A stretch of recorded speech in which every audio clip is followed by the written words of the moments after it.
El profesor Eduardo Viera viene desde Uruguay, pertenece a la Universidad de la República, UDELAR, doctorando en Psicología de la Universidad San Luis de Argentina, magíster en Estudios Latinoamericanos, psicólogo social de la Escuela Pichón Rivière.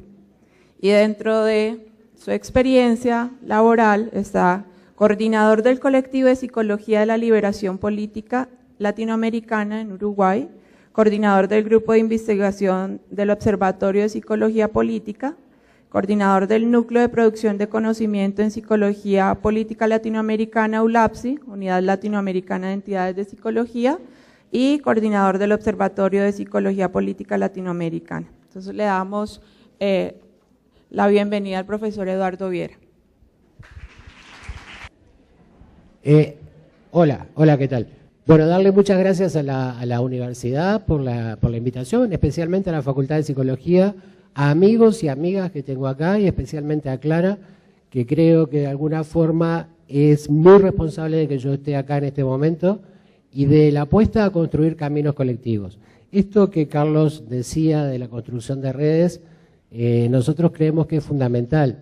De hecho, bueno, yo le pedí a Clara que no hiciera todo el titulaje, ¿no?, de las presentaciones, pero sí hay una cosa central, que es la apuesta a la construcción colectiva, pero colectiva de verdad, con horizontalidad, donde todos y todas tengan participación y donde todas las voces se intercambien y se compartan.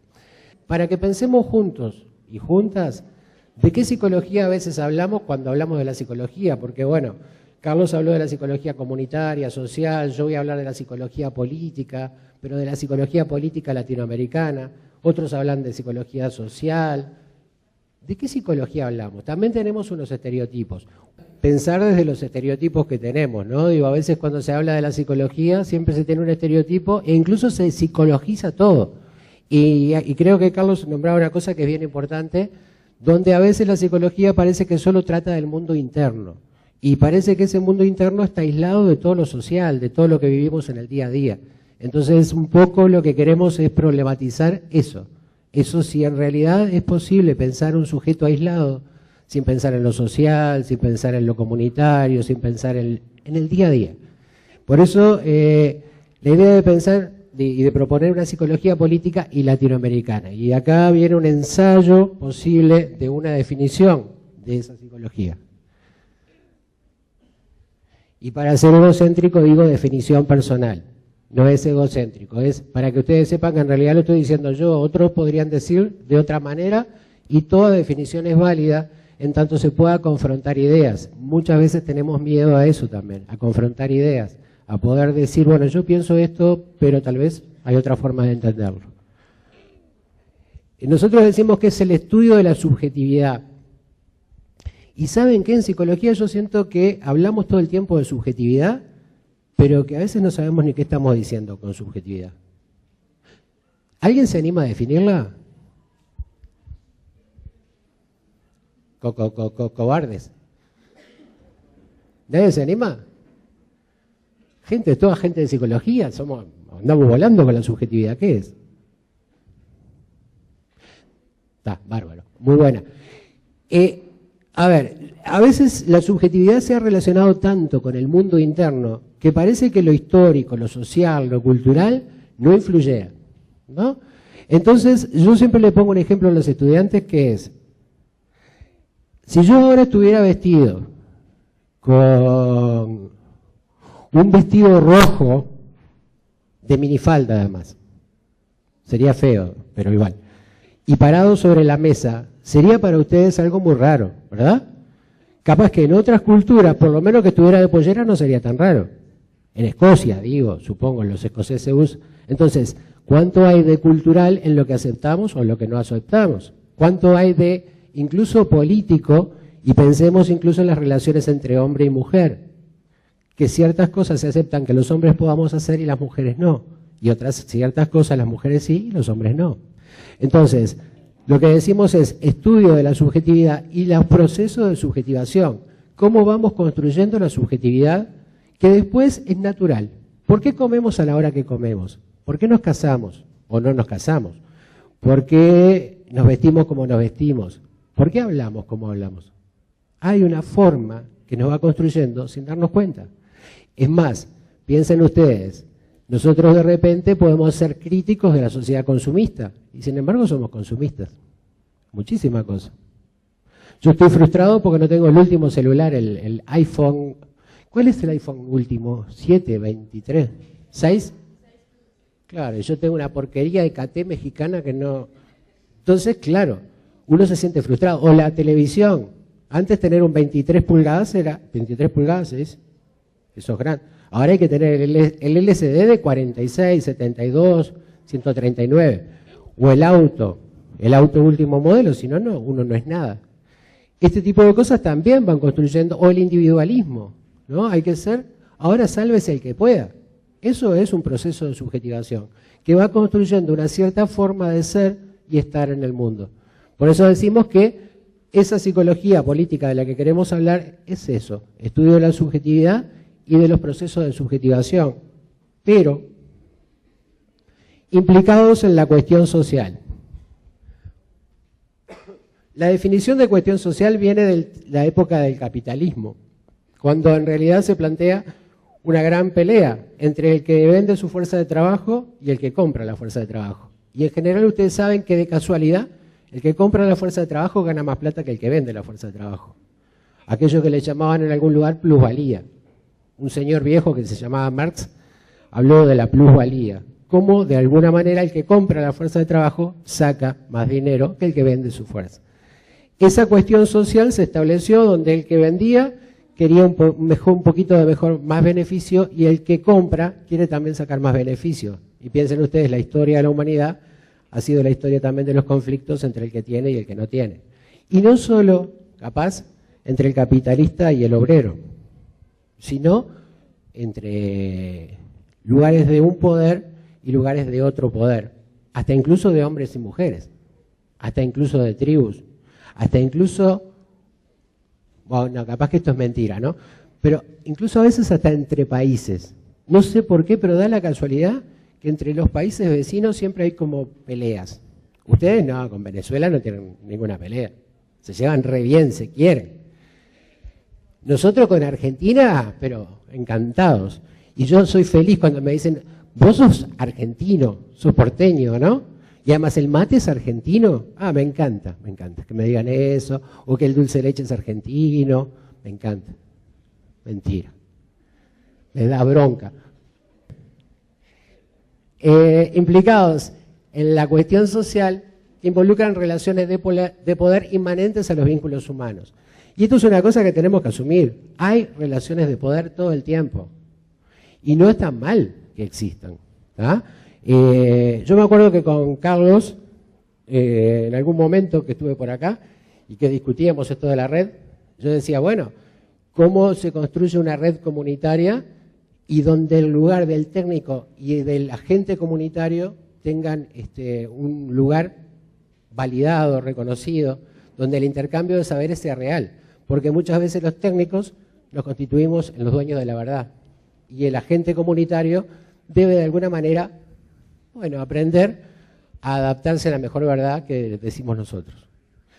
En esto de la definición, ¿qué es lo político? Esto es más fácil, ¿qué es lo político? Arriesguen. Vale arriesgar. Yo digo en Uruguay cuando estamos dando clase, pero ustedes no van a entender esta palabra, pero yo se las explico. Vale decir bolazos, porque ¿saben qué? Bolazos es como tonterías, o vale decir algo que está equivocado. Porque también aprendimos en los procesos de subjetivación que no se puede equivocar, ¿no? Y que si hay una autoridad, el otro no puede hablar. Es más, esta disposición física de una conferencia tiene algo de esa relación de poder. Los que estamos acá somos los que sabemos. Ustedes son quienes no saben. ¿Qué es alumno? ¿Saben lo que significa alumno? ¿De dónde proviene? No iluminado. Entonces, si ustedes son los no iluminados, nosotros los docentes somos los dueños de la luz. Precioso. Es lindo sentirse de este lugar. ¿Qué es lo político?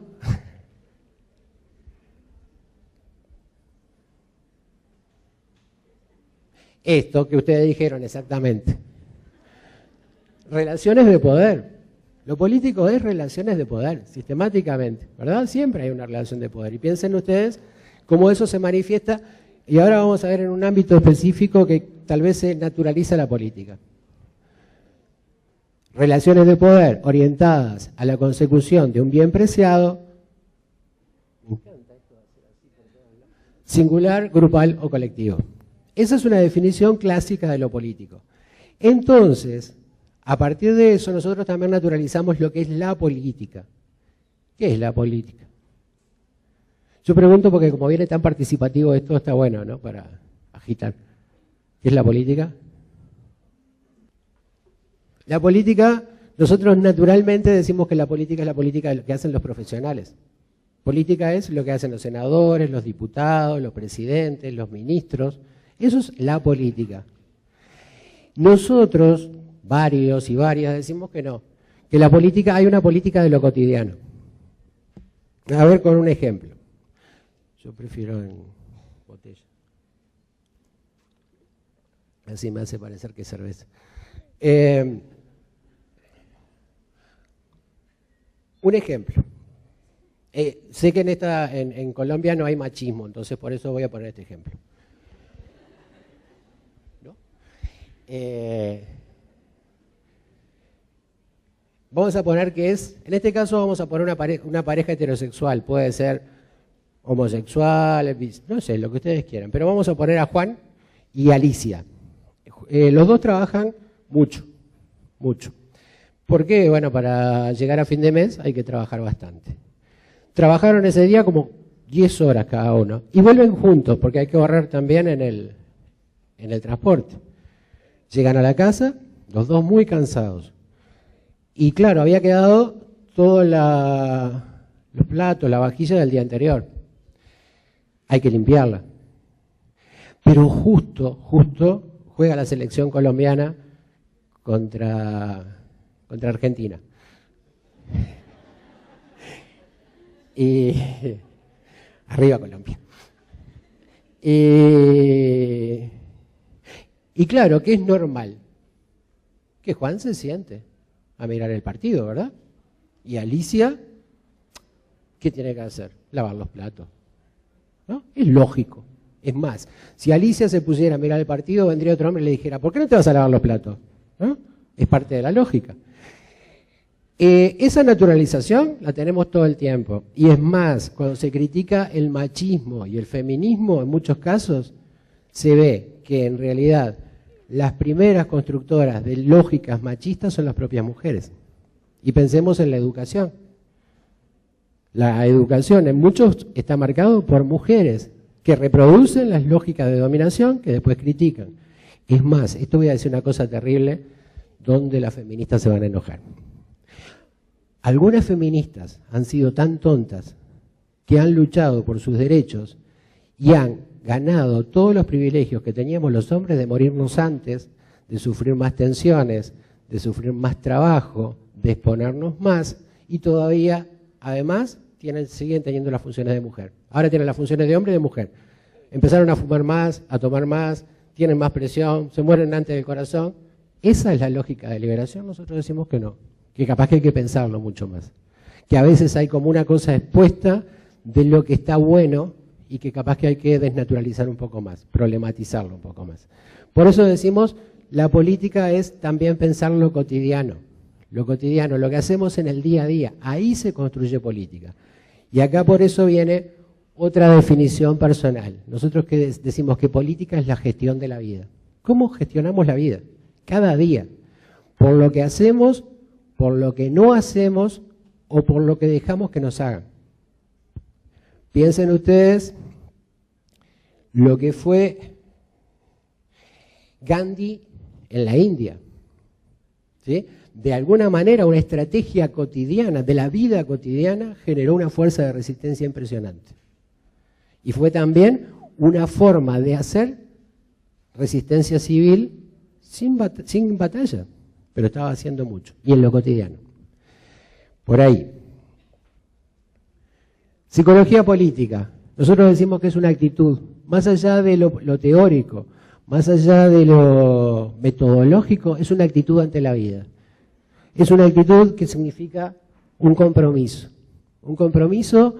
de apostar, entre otras cosas, en que en esas relaciones de poder no haya algunos que siempre se repiten como los lugares de los vulnerables o los vulnerados, y otros que se repiten en el lugar de los vulneradores o de los que tienen el poder, solo de un lado. Y por tanto, una opción. Martín Baró decía, Ignacio Martín Baró, un psicólogo social salvadoreño, de elección salvadoreño, de nacionalidad español, pero su práctica, su vida, lo llevó a optar por ser salvadoreño, por ser latinoamericano. Y él decía que la psicología de la liberación, psicología política latinoamericana, era una opción por los oprimidos. Entonces, una cosa que siempre nos preguntan en los estudiantes, por ejemplo, es, sí, pero ¿y psicología política? ¿Dónde se hace? ¿Se trabaja con masas? ¿Se supone? No. En tanto pensamos que es un posicionamiento, en tanto pensamos que es una opción, en tanto pensamos que es un compromiso, la forma de hacer psicología política se puede hacer en cualquiera de los ámbitos de intervención, porque es también desde el lugar que yo me paro. Yo puedo estar trabajando con un sujeto singular y estar ubicando que ese sujeto es producto de una cierta cultura, de relaciones de poder, de un cierto proceso de subjetivación, ¿se entiende? Entonces, no me importa el ámbito. Un ejemplo. En una de las prácticas que nos tocó en algún momento hacer, yo no sé si pasa acá, cuando uno va a una policlínica comunitaria, centro de salud comunitario, sí, centro de atención en salud comunitaria. Una de las cosas que pasaba es, qué suerte, llegó el psicólogo. Primera cosa, que los psicólogos parecemos apagadores de incendios, ¿no? Llegamos, opa, apagaron el incendio. Pero lo segundo era el listado de pacientes. Y los pacientes eran todos chiquitos y chiquitas, nenes y nenas pequeños, derivados por las maestras porque tenían hiperquinesia, problemas que eran muy inquietos, ¿no? Entonces, uno podía ser un buen cómplice e iniciar la carrera patológica del niño. O sea, lo empezaba a diagnosticar, después lo derivaba a un psiquiatra, le hacían otros estudios, finalmente a alguno le iba a llegar a medicar porque de verdad era inquieto. Y uno se pregunta, como primera cosa es, la inquietud ante un sistema que de repente pone a un niño chiquito, de 6 años, supónganse, quietito, en una clase de 40, con una maestra que está nerviosa porque son muchos niños que tiene que atender, que esté inquieto, ¿es insano? ¿O es una excelente reacción de salud? Segundo, habría que pensar qué le pasa a las propias maestras, ¿no? Entonces lo que nosotros hicimos en ese caso fue decir, miren, antes de atender a los niños, vamos a ir a la escuela y vamos a hablar con las maestras. Resultó que las maestras tenían un lío entre ellas. Primero que decían, no, porque la directora es una vieja de eso. Y porque además yo en realidad tengo que venir de tan lejos para trabajar en esta escuela de porquería, que es la única que me acepté, que me dieron para elegir porque yo no tenía puntaje. Y a la vez, y uno decía, pero ¿y los niños dónde están? Y a la vez ganamos un sueldo muy bajo. Y mira con todos los niños que tengo que trabajar. Yo me voy a mi casa todos los días afónica. Era real, es cierto, pasa eso. Ahora, claro, si uno se quedaba con todo eso y trabajaba sobre eso, tal vez empezaban a aparecer menos niños hiperkinéticos, menos niños con problemas. Porque nosotros tendemos a ver en eso de las relaciones de poder, tratar de derivar el problema en otro. ¿Pillon Rivière lo ubican? Psicólogo social argentino. Él hablaba del chivo emisario, ¿no? Él lo refería a la salud mental, a la locura. Él decía, el loco es el chivo emisario de una locura que ronda en toda la familia, pero alguien se hace cargo. Alguien es el más débil y el más fuerte a la vez, y se hace cargo de esa locura. También en una institución a veces alguien puede cargar con la patología que está en toda la institución. Y nosotros, sin querer, podemos ser cómplices de eso y ponerle a ese chiquito la patología de la institución. ¿Se dan cuenta? O sea, cómo poder pensar desde una lógica de psicología política en ámbitos diversos. Por eso nosotros decimos que una de las cosas a poder hacer es psicología de las políticas, no solo de la política gubernamental. Y acá hay una cosa, cuando se habló de psicología política muchas veces se refirió a dos procedencias, la estadounidense y la europea. Y psicología política se entendía que era el estudio del comportamiento de los electores o el estudio de los candidatos. Y acá se ha hecho buenos estudios. Los candidatos políticos, yo no sé si pasa acá, pero no es que cuando están haciendo la campaña electoral les da por besar niños con mocos. Es raro, pero pasa. En Uruguay es increíble, o sea, en las campañas electorales todos los candidatos están con 2 o 3 niños a UPA en brazos y dándole besos. Y cuanto más lleno de mocos estén, mejor. Después no lo ves más uno así. Este tipo de cosas está producido por una cierta lógica de una cierta forma de entender la psicología política. Nosotros decimos que no es esa, sino que hay políticas diversas y que hay que hacer una psicología de las políticas. Pero también que hay que hacer una política de las psicologías, porque a veces también naturalizamos que psicología, hablamos de psicología y es una sola. Y seguro que cuando hablamos de psicología política podemos pensar en varias formas de entenderla. Psicología social y comunitaria lo mismo. Y hay distintas lógicas. La psicología social latinoamericana o la psicología social latinoamericana crítica no es lo mismo que la psicología social tradicional y pragmática estadounidense. Por ejemplo, no tiene nada que ver. Y sin embargo, bueno, se llama psicología social. Bueno, hay un autor uruguayo, ¿lo conocen? ¿A José Enrique Rodó? No. Hay otra prueba que hacemos en la facultad. En realidad la hago en todos lados. Que si uno pregunta, ¿conocen a Freud? Sí. ¿Conocen a Deleuze? ¿A Guattari? ¿A Morin? A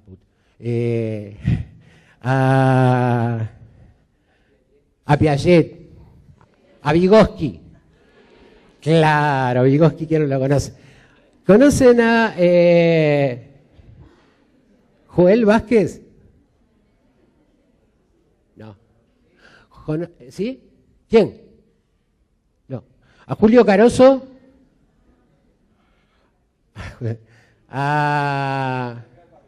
No.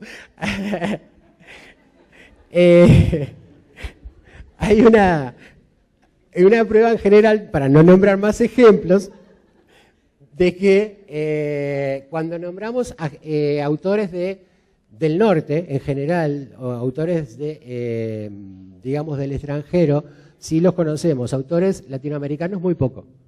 Es más, se ha comprobado bastante que ni siquiera entre los propios nacionales nos acostumbramos a citar en los distintos países.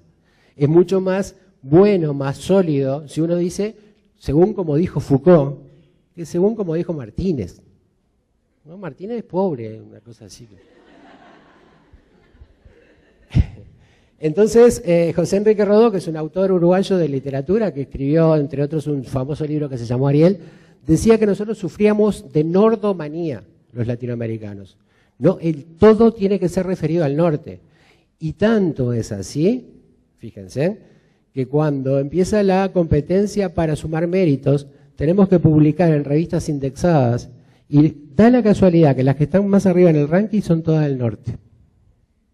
Entonces nosotros parecemos que todavía la colonización se nos complicó, ¿no? Parece que seguimos siendo un poquito colonizados. Por eso la nordomanía. Un poco en esto de tratar de presentarles de qué entendemos por psicología política, hicimos un ensayo de revisión bibliográfica de qué cosas se han producido en Latinoamérica sobre esta temática de la psicología política latinoamericana. Los líderes en la imagen política, las reformas psiquiátricas, bueno, todo eso que están viendo. Esto es solo una breve pasada para que ustedes vean temas que se han trabajado.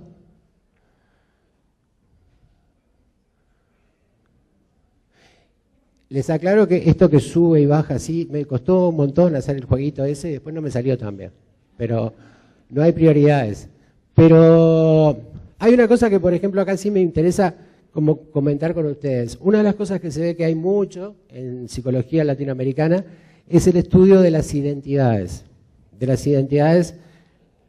Y que puede ser muy tramposo esto. Y si ustedes ven, se hablan varios libros de el mexicano, o el peruano, o el colombiano, o el uruguayo.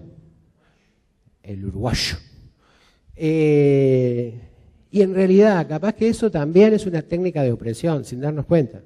Si yo digo, a ver, piensen ustedes, ¿no? Y tomando ahora lo que decía Carlos de las regiones, nada más en Colombia. Si yo digo, el colombiano es, y pongo 2 puntos y empiezo a definir, ya eso es un gran disparate. Es un disparate conceptual, teórico, y es una falta de respeto a la diferencia. Es como decir que el de Cali es igual que el de Bogotá. Y además, es como decir, el universal Cali, hombre, es igual al universal Cali-Bogotá. Ni siquiera hombre-mujer, no diferencio siquiera eso. No diferencio pobre-rico, no diferencio niño de adulto, ¿se entiende? Todo eso genera que, finalmente, parece que hacemos ciencia, pero lo que estamos haciendo es vendiendo estereotipos. Y si yo le dijera, dibujen a un mexicano tipo, ustedes van a dibujar a un señor sentado contra una pared, con el gorro puesto tapado, y que está tapado porque está durmiendo, porque es un vago y porque es borracho. ¿No? Ese es el mexicano tipo, uno de los mexicanos tipo. Y de alguna manera eso también es una técnica de opresión, una técnica que de alguna manera nosotros también empezamos a asumir. Sigamos con temas que fueron apareciendo en esa revisión. Y acá otro comentario. 2. Yo trabajo en una de las cosas que también trabajo es en catástrofes. Y da buen dinero a veces, como dan buen dinero los pobres. Es más, la gran mayoría de psicólogos y psicólogas trabajamos con pobres, y suerte que hay pobres, que rindan, que sigan habiendo pobres porque nos dan trabajo, ¿no? Y las catástrofes también nos dan trabajo. Cuando hay una catástrofe, vamos un montón de técnicos a intervenir y dan buen dinero a veces. Algunas organizaciones internacionales. Una primera catástrofe que uno observa es la invasión de técnicos, ¿no? Una comunidad, un colectivo que habitaba con cierta cotidianidad, de golpe se ve invadida por un montón de técnicos que todos quieren ayudar, y todos desde su lógica. Les voy a contar un chisme, sin nombres, ¿está? Había un congreso, chismes sí saben lo que es, ¿no? Había un congreso donde la conferencia inicial central la daba un señor que es la figura, lo que le dicen vaca sagrada. ¿Le dicen vaca sagrada acá también? Y entonces ese señor iba mostrando cómo intervenían, e incluso una vez van a sacar la nacionalidad, creo. Le dijeron, mirá, escúchame, Carlitos, sin alusión a esa voz, pero le pusimos un nombre general. Escúchame, Carlitos, necesitamos que hagas un manual para intervenir en Kenia.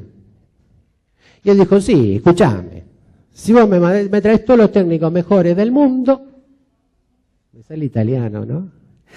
Yo te lo hago. Hizo un manual, lo vendió y quedaron todos contentos. Piensen ustedes, si estamos hablando de las generalizaciones cuando ponemos una identidad, qué cosa más terrible incluso puede ser que hagamos un manual de intervención que es igual en todos lados, no importa en qué cultura. Y que además, en tanto junte un montón de saberes técnicos especializados, ya está todo bien. No importa nada las características de la gente. Entonces yo también tenía una presentación en ese mismo congreso y me fui enojando, pero no podía dejarlo muy mal al señor tampoco, porque era el principal. Yo era así como un anexo. Entonces nada más, sí puse en cuestión algunas de esas cosas del lado comunitario. ¿Saben lo que pasó? Que alguien del público se animó, era una muchacha mapuche, que dijo, es cierto, en realidad nosotros se nos derrumbó una montaña y quedamos paralizados en la comunidad, porque era un tema de que se había helado, no sé cómo fue. Los invadieron los técnicos y los técnicos todos vinieron a decirles cosas de qué tenían que hacer, cómo hacer, todo un manual, un protocolo de intervención. Y nos decía, nosotros en realidad no entendíamos mucho, pero al poco tiempo nosotros tuvimos que ayudar a los técnicos, porque los técnicos que no conocían el lugar quedaron varados, no se podían mover, porque no conocían el territorio, no conocían el día a día. Este tipo de cosas a veces pasan cuando no se respeta el saber del otro, cuando el otro parece que es un ignorante donde nosotros tenemos que ir a enseñarle. Y lo otro, lo de interculturalidad.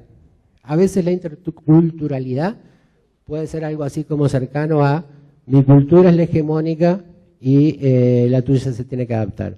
Una crítica un poco a Canclini, cuando habla de la hibridación. Dice, nosotros somos culturas hibridadas, o sea, tenemos mezcla de la nuestra y la europea. En realidad a veces hay muchas cosas que son adaptaciones pasivas a la cultura hegemónica, no tanto una combinación de igual a igual. Vamos a pasar, ¿cómo estamos de tiempo? Mal, ¿no? Muy mal. Estas son todas cosas que vamos viendo que serían necesarias trabajar. El tema de las tribus urbanas. ¿Hay tribus urbanas acá? Sí, ¿no? Y capaz que ese tipo de cosas no estamos comprendiéndolas demasiado, pero las estamos viviendo, ¿no? Y a veces también tendemos a fortificar los estereotipos. Entonces, bueno, capaz que ahí hay mucho para trabajar y pensar. Las relaciones de lo local y lo global, lo de la hibridación que yo les planteaba. Estoy apurando esto porque quiero llegar a algunas propuestas decimos, bueno, ¿qué cosas tendríamos que hacer desde una psicología política latinoamericana? Y también, básicamente, con el desafío de pensarnos latinoamericanos y latinoamericanas, de romper un poco las fronteras, de aceptar la diferencia, que por suerte la tenemos y es muy rica, pero de verdad asumir que somos latinoamericanos.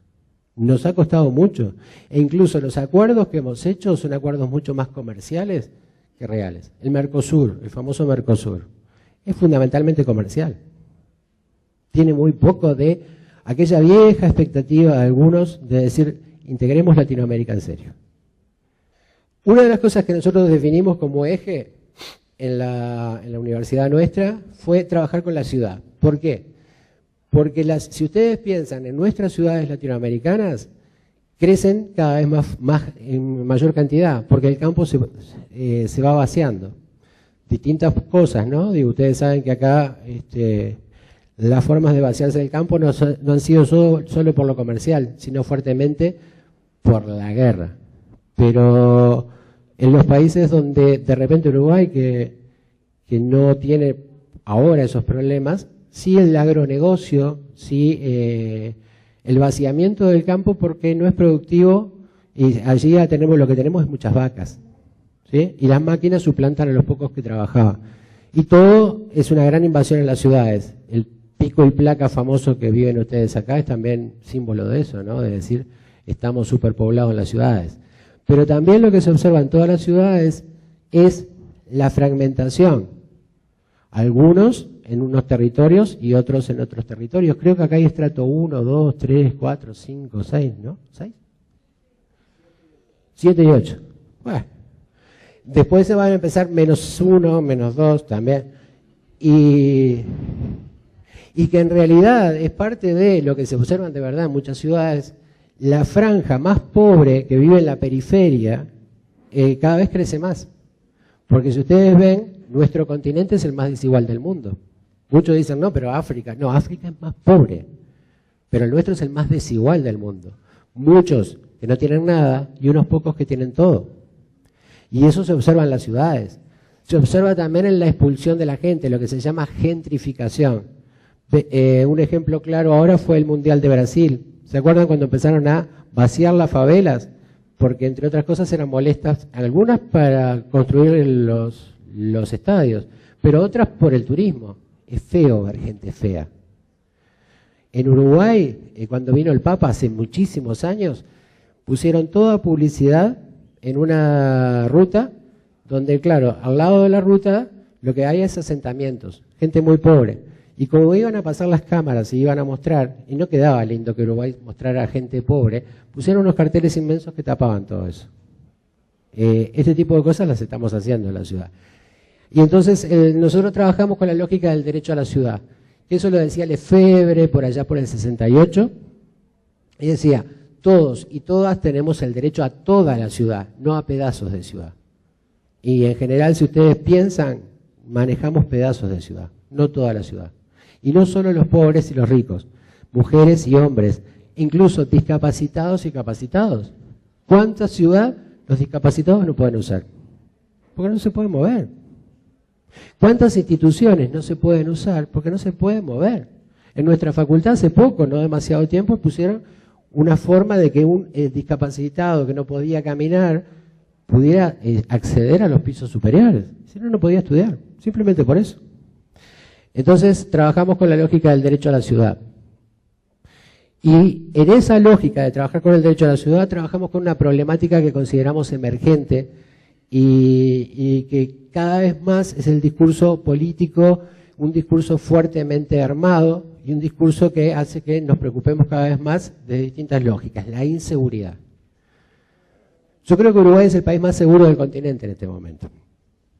Sin embargo, la discusión general en Uruguay de todos lados es la inseguridad terrible que tenemos. Y estamos tan convencidos de eso que vaciamos los espacios públicos, porque tenemos miedo. Miedo a que nos roben, miedo a que nos asesinen. Y además, el delincuente es joven, pobre y en lo posible también negro. Porque ustedes saben que en Uruguay no hay tanto negro. Entonces hay que meterle todas esas características. Joven, pobre, negro, delincuente. Los mayores delincuentes en Uruguay de repente fueron en el 2001 dos señores banqueros, no bancarios, que vaciaron un banco e hicieron que mucha gente se suicidara porque se quedó sin un peso. Pero esos señores tenían corbata, traje, camisa, eran gente linda, e incluso se pensó desde otros lugares, y son pícaros, ¿no? Qué bien la hicieron. En cambio el otro es un tipo que habría que matar. Por eso trabajamos con la inseguridad. Y dice este señor, ¿y ese por qué me mira feo? ¿Por qué tiene las manos en los bolsillos? Y este otro dice, seguro que es un chorro, un ladrón. ¿Qué hago? Y este dice, voy a cruzar enfrente. Si cruza es que quiere afanarme, o sea que quiere robarme. Este tipo de cosas, piensen ustedes, si no empiezan a pasarnos cada vez más, la desconfianza del otro, el miedo al otro, el miedo al vínculo, porque puede ser peligroso. Salir a la calle puede ser peligroso. Más vale quedarse frente a la televisión y en casa, es el lugar más seguro. Dicen las estadísticas que uno de los lugares en algunos países donde hay más asesinatos es en la propia casa, y es por violencia doméstica. Y ese es el asesinato en general del hombre a la mujer. Pero lo que nos asusta es la inseguridad de este tipo. Por eso casas de este tipo, ¿no? Se ven cada vez más, mucha reja, y si se puede con algo electrificado arriba, y si se puede con un perro de esos grandes que cuando muerde queda trancada la mandíbula en la pierna, bien, mejor. Y si se puede que el tipo esté armado. En Uruguay, ustedes saben que en Uruguay gobierna, bueno, creo que se hizo famoso Mujica, ¿no? Uno nombra a Mujica y dice, ¡ay, Mujica! Que es, realmente es un presidente muy particular, pero también era todo un grupo de compañeros de él, que era del MLN, el Movimiento de Liberación Nacional Tupamaros, y uno de ellos era también el ministro de Defensa, que sigue siendo el ministro de Defensa. ¿Y saben la sugerencia que hizo hace mucho tiempo ya, ¿Cuál era la sugerencia para enfrentar la inseguridad? Armarse. Que cada ciudadano se arme. Entonces, ¿qué pasó? Una de las características de lo que pasó fue un señor mató a su hija. Porque era de madrugada, porque sintió un ruido, estaba oscuro, dijo, este es un ladrón. Disparó, era la hija. Estas cosas también nos pasan. Ustedes saben lo de los sentimientos paranoicos, ¿no? El hambre desayuna miedo, el miedo silencio aturde las calles, el miedo amenaza. Si usted ama, tendrá sida. Si fuma, tendrá cáncer. Si respira tendrá contaminación, si bebe tendrá accidentes, si come tendrá colesterol, si habla tendrá desempleo, si camina tendrá violencia, si piensa tendrá angustia, si duda tendrá locura, si siente tendrá soledad. ¿Quién lo dijo esto? Galeano. Y piensen ustedes cuánto a veces el mensaje que nos es transmitido en eso de los procesos de subjetivación hacen que finalmente nosotros digamos, pero ¿y entonces qué? ¿Qué es lo que hay? ¿Qué es lo que queda por hacer? Si todo lo que hago puede ser malo, puede ser complicado. Un mensaje que había en los primeros tiempos del SIDA en Uruguay era, cuidado, no andes con aquella que anduvo con aquel, que anduvo con aquella, y te iba mostrando fotos. Entonces al final uno decía, yo me hago cura, monje mejor, no tengo más relaciones, porque todo era peligroso, todo es para dudar. Y después ahora el mensaje es, el otro te puede robar, te puede asesinar. Entonces, ¿qué es lo que tiende a hacer eso? El aislamiento. Y una de las cosas que se observa es, la inseguridad sí existe en lugares donde cada vez más los espacios públicos están vaciados. Vamos vaciando los espacios públicos.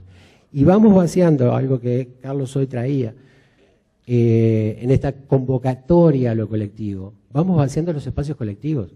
Vamos como construyendo lo individual, lo colectivo es cada vez más difícil. Cada vez nos cuesta más construir sujetos colectivos.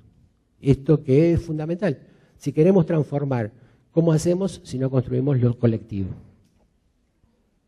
Nosotros decimos que capaz que algunas herramientas necesarias, y nos preguntamos si suficientes, para hacer una psicología política latinoamericana, es poder comprender, sí, las realidades, lo que nos toca, pero cuestionar eso y cooperar.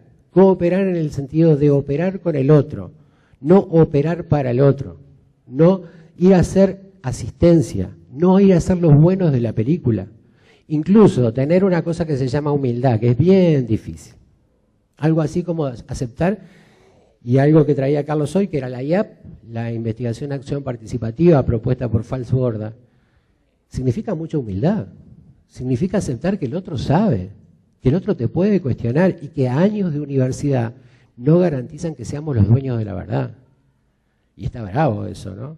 Porque estudiamos para ser poderosos, queremos ser poderosos. Es lindo. A mí la primera vez que me dijeron doctor, yo dije, qué bueno, qué rico. ¿No? Ahora soy poderoso. Después me di cuenta que no.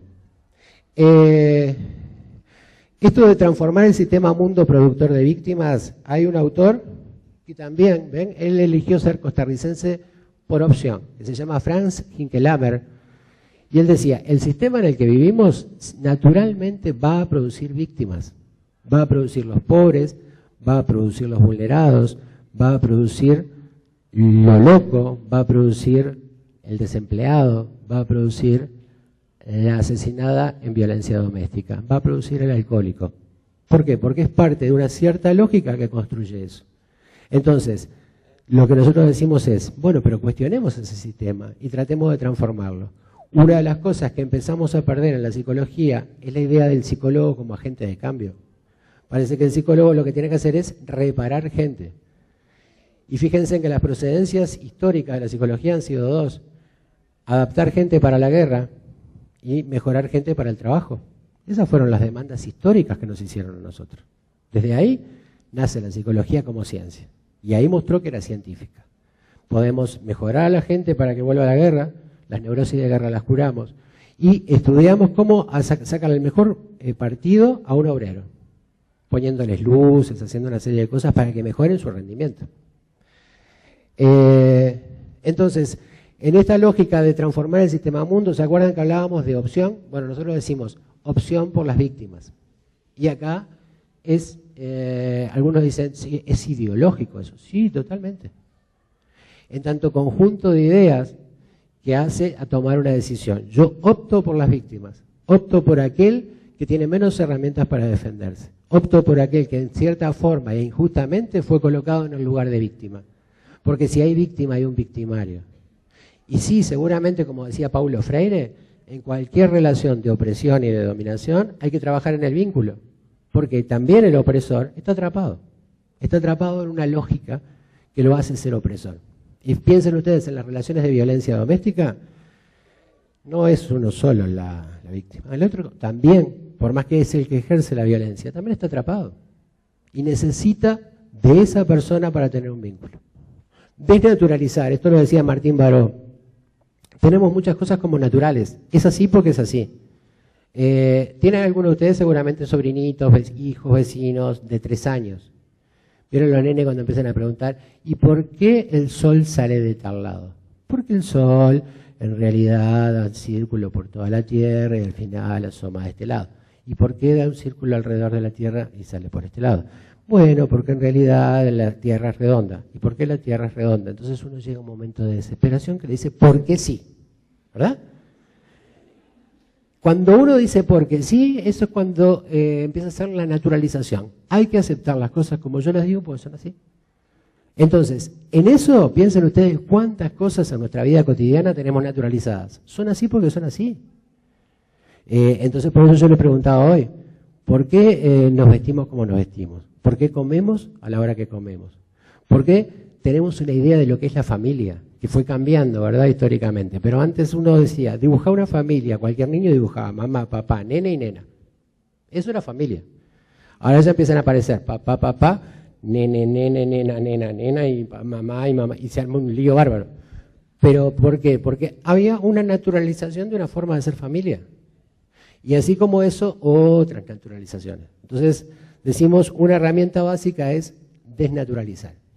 Hoy hablaba Carlos de las poblaciones indígenas.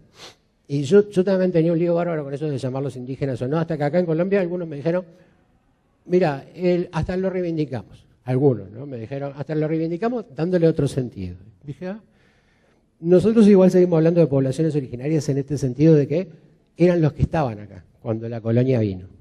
Y que aún hoy se sigue siendo difícil que se reconozca esto, ¿no? Que tenían derechos. Y fíjense que más difícil porque tenemos naturalizado que los derechos son individuales. En la Revolución Francesa, derechos individuales del hombre, ¿verdad? Derechos universales. Y en la Segunda Guerra Mundial, después de la Segunda Guerra Mundial, otra vez, derechos universales del hombre. Pero individuales. Colectivos no. Costó mucho asumir derechos colectivos. Y los indígenas, los originarios, cuando dicen, no, mire, yo no le voy a firmar esto que usted me da, que me dice este pedazo de tierra me lo da para mí. Porque yo pienso que la tierra es colectiva, ¿cómo voy a asumir yo un pedazo de tierra? Si es de todos. Y eso es o locura, herejía o tontería. Entonces al final se quedan sin tierra, porque como lo natural es que la tierra es privada, la propiedad es privada. Comunidad. Acá me meto con una idea. Yo me he metido a veces con la psicología comunitaria en el sentido de que a veces hay como una categorización de comunidad que parece que cuando hablo yo de tal comunidad es un todo integrado homogéneo. Y yo creo que hay muchas diferencias dentro de esas comunidades y que está bueno pensar en las diferencias. Incluso a veces creo que hay una trampa que a veces nos hacemos es, vamos y trabajamos con el agente clave de la comunidad. Y también a veces invisibilizamos a otros agentes que son mucho más importantes, pero que están acallados por las figuras del clave. ¿Se entiende? Piensen ustedes en los vecinos. A veces hay un vecino que hasta es dominante, y ese aparece como la figura, y todos dicen, anda y consulta con él. Pero capaz que la señora de la otra cuadra, de la otra esquina, sabe muchísimo del barrio, pero el señor que habla es este otro no puede saber nada. Eso nos pasaba trabajando en colegios secundarios, cuando habían temas de violencia, de adolescentes. Cuando íbamos a trabajar con ellos, nos decían, bueno, hay que entrevistar al director, al profesor tal, y nosotros descubrimos que el personaje central era el que atendía la puerta, el de la portería. Sabía toda la vida del liceo, todo. Y desde ahí se podía trabajar muchísimo más. Nadie lo nombraba gente clave.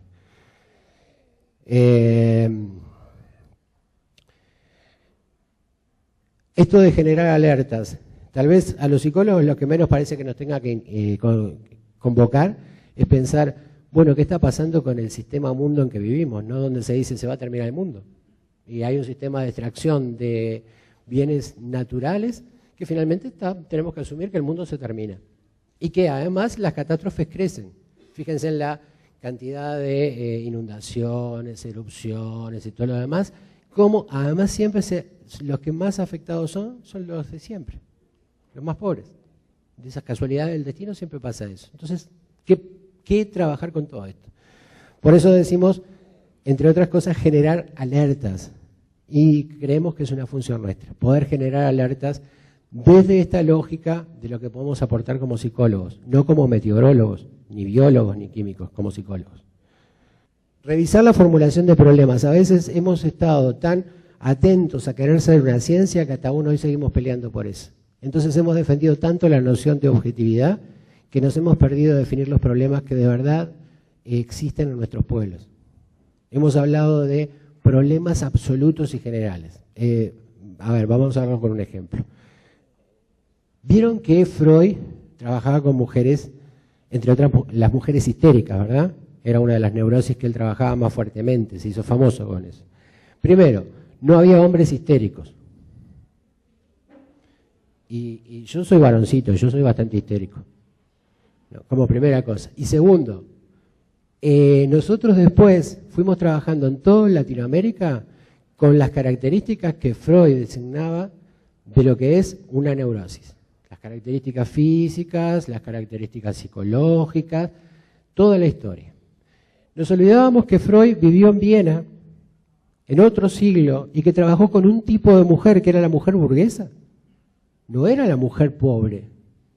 Y muchas veces nosotros queríamos aplicar toda esa teoría a la mujer pobre latinoamericana. Pobre latinoamericana, realmente.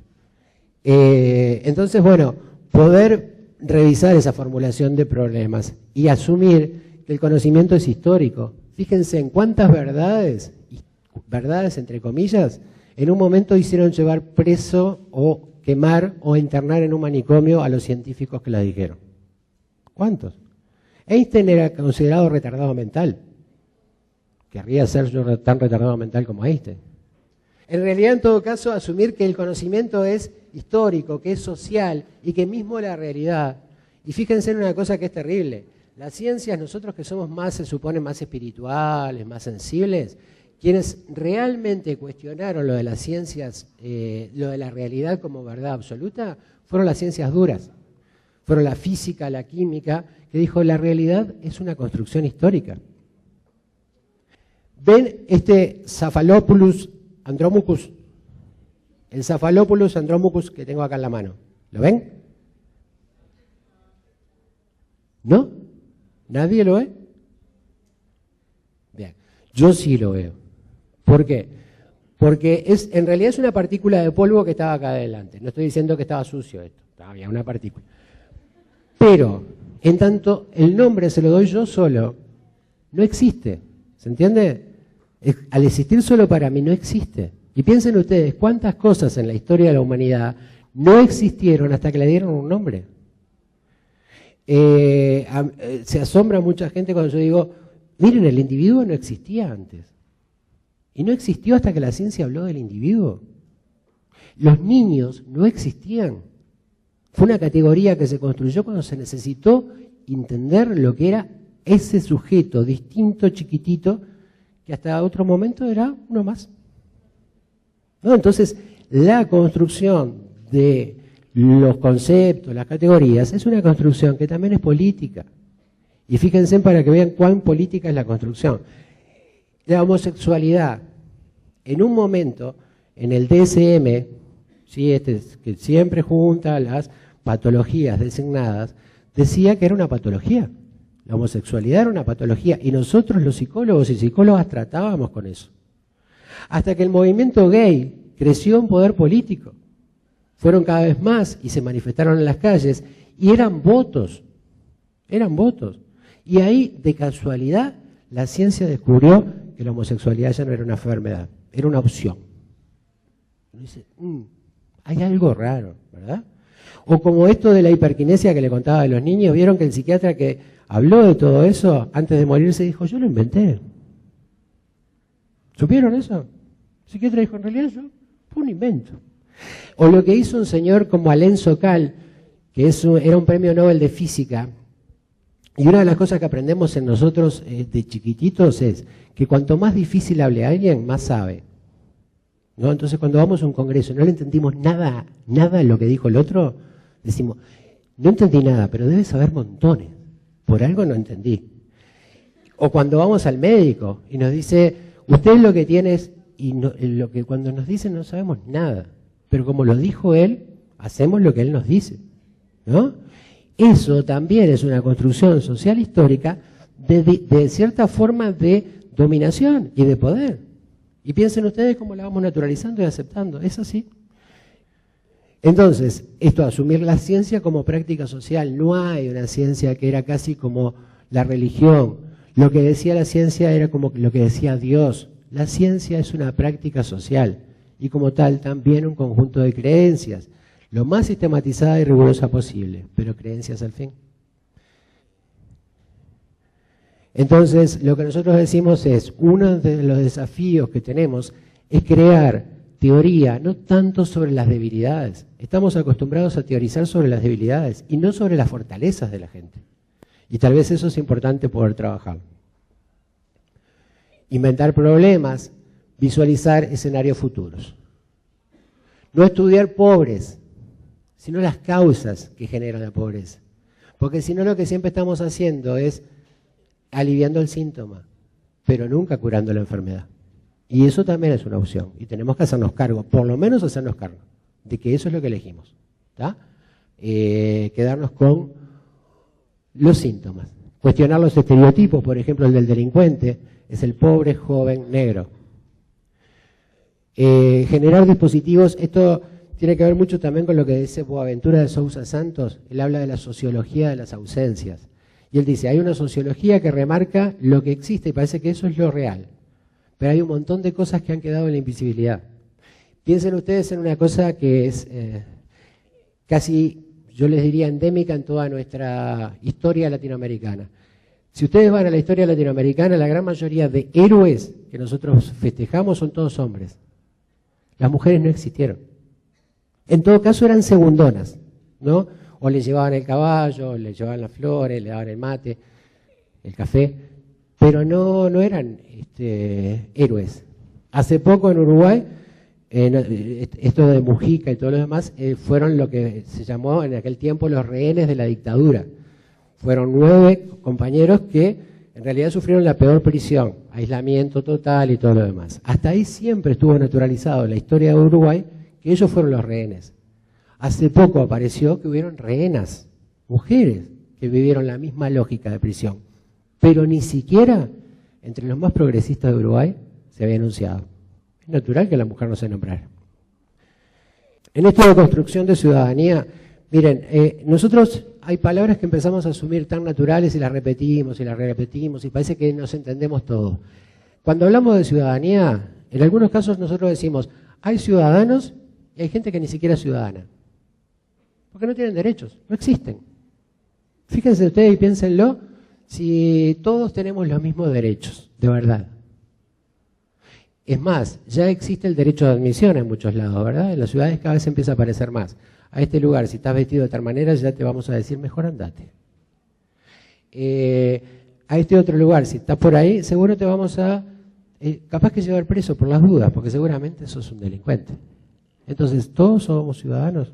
Ciudadanos como habitantes de la ciudad con derechos iguales. Habría que pensarlo.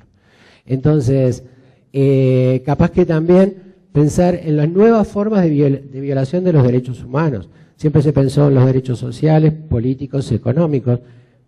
Pero, por ejemplo, ¿se pusieron a pensar ustedes cómo vamos con la privacidad en las redes virtuales? ¿Cómo se manejan esos derechos? ¿Cuánto nos respetan eso? ¿Se pusieron a ver la letra chica del Facebook?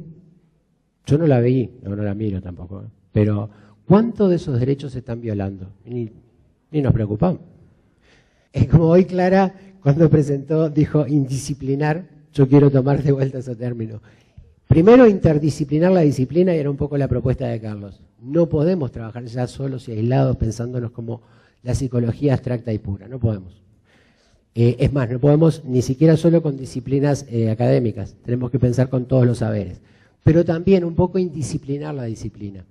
¿Saben de dónde viene la palabra disciplina? ¿No? La disciplina era un látigo con el que se castigaba.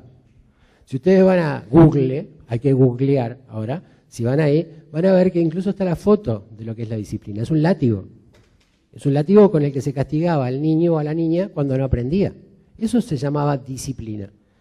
Y nosotros vamos disciplinándonos en la vida. Y una disciplina cualquiera también genera una serie de formas de hacer y pensar que no nos permiten cuestionar, no nos permiten ser Galileo, ¿sí? No nos permiten un poquito de locura, no nos permiten un poquito de criticidad. Para ser disciplinados hay que actuar según lo que dice la norma. Es más, piensen ustedes cuando decimos anormal. ¿Qué estamos diciendo? El que no está adaptado a la norma. ¿Y quién nos dijo que siempre la norma está buena? Capaz que la norma a veces está muy mala. Si yo pienso que es normal y que es la norma ser competitivo, egoísta, individualista, yo digo, esa norma está enferma. No el sujeto que se niega a eso. Ese está un poco sano, se revela. Por eso, indisciplinar la disciplina. Articular teorías y experiencias, construir esperanza. Hay un autor uruguayo que se llamaba Revelato que decía, la esperanza es revolucionaria. Y no esperanza pasiva, esperanza activa. No la esperanza de decir, bueno, el mundo se va a transformar por alguna cosa del destino. No, esperanza activa. Saber esperar. Alfredo Moffat, un psicólogo social argentino, decía, el hombre que ya no se espera, el hombre desesperado es el hombre que ya no se espera. Que ya no se espera a sí mismo. Y fíjense, si nosotros no nos esperamos a nosotros mismos, ¿para qué vivimos? Y hay un mundo que nos dice, no esperes más nada. Este es el mundo único, este es el mundo real. Y además este mundo se termina. Tratemos de agotar los recursos lo más pronto posible. El que decía lo de la esperanza es José Luis Revelato. Les sugiero, a quien quiera, véalo. Entonces, en esto de construir la esperanza, lo imposible solo tarda un poco más, pero llega. Es más, nos vendieron otra cosa, la utopía no existe. Y quien es utópico es un tonto que está desequilibrado con el mundo. Es tonto o es hippie o es loco o está drogado. Entonces, hay un autor que es Bloch, Ernst Bloch, que él dice, miren, la utopía en realidad es una cosa que no puede suceder en las condiciones actuales de existencia, pero ¿quién nos dice que las condiciones de existencia no pueden cambiar? Eso es algo que tenemos naturalizado, ¿se entiende? O sea, las condiciones pueden cambiar y somos nosotros quienes las podemos cambiar. Entonces, frases de Martín Baró, que no sean los conceptos los que convocan a la realidad, sino la realidad la que nos convoque. ¿Se entiende? Que no vayamos con el librito a hacer obedecer a la realidad. Muchas veces nos pasa eso, y la realidad es terca, por suerte. Que no sean las teorías las que definan los problemas. Ser más realistas, críticos, que pura metodología. Porque la vida cotidiana muchas veces no tiene metodología, muchas veces es caos. En Uruguay y en Argentina se usa un término, acá capaz que lo escucharon alguna vez, quilombo. ¿Sí?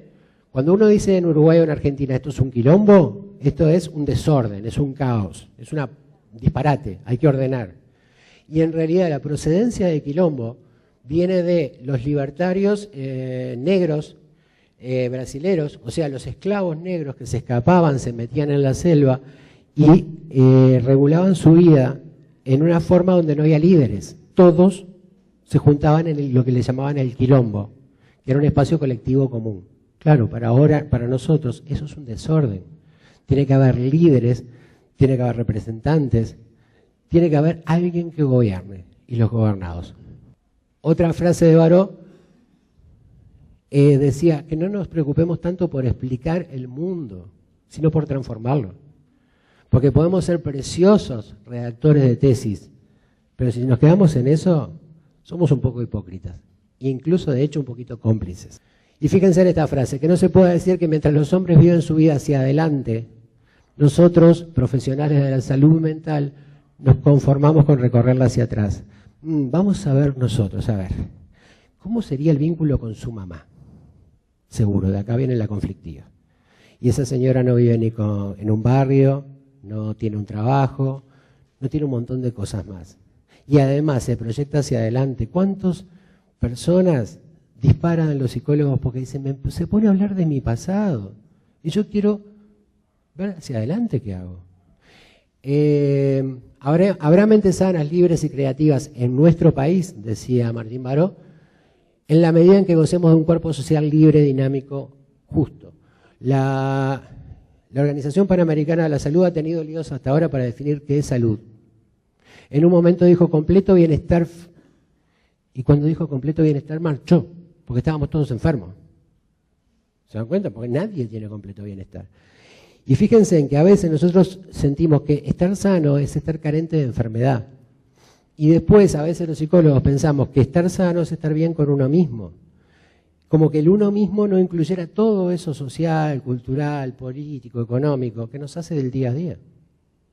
¿Cómo puedo decir que un sujeto está sano si en realidad en su casa no tiene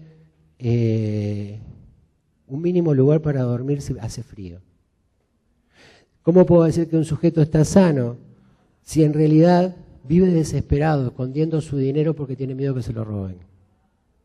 ¿Cómo puedo decir que un sujeto está sano si para afuera está todo muy bien, es súper simpático, amable, trata bien a sus hijos, pero tiene una fuerte violencia simbólica con su pareja?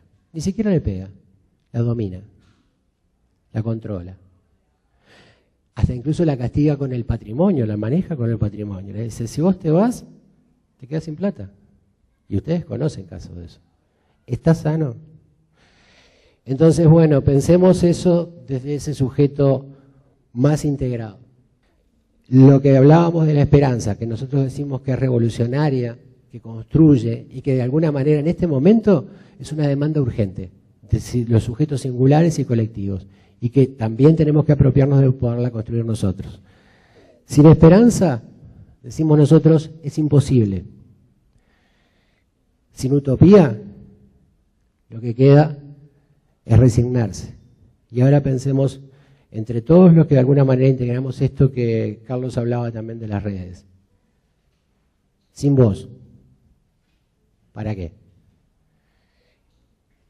Lo bueno es que ya falta un día menos para ese algún día. Gracias.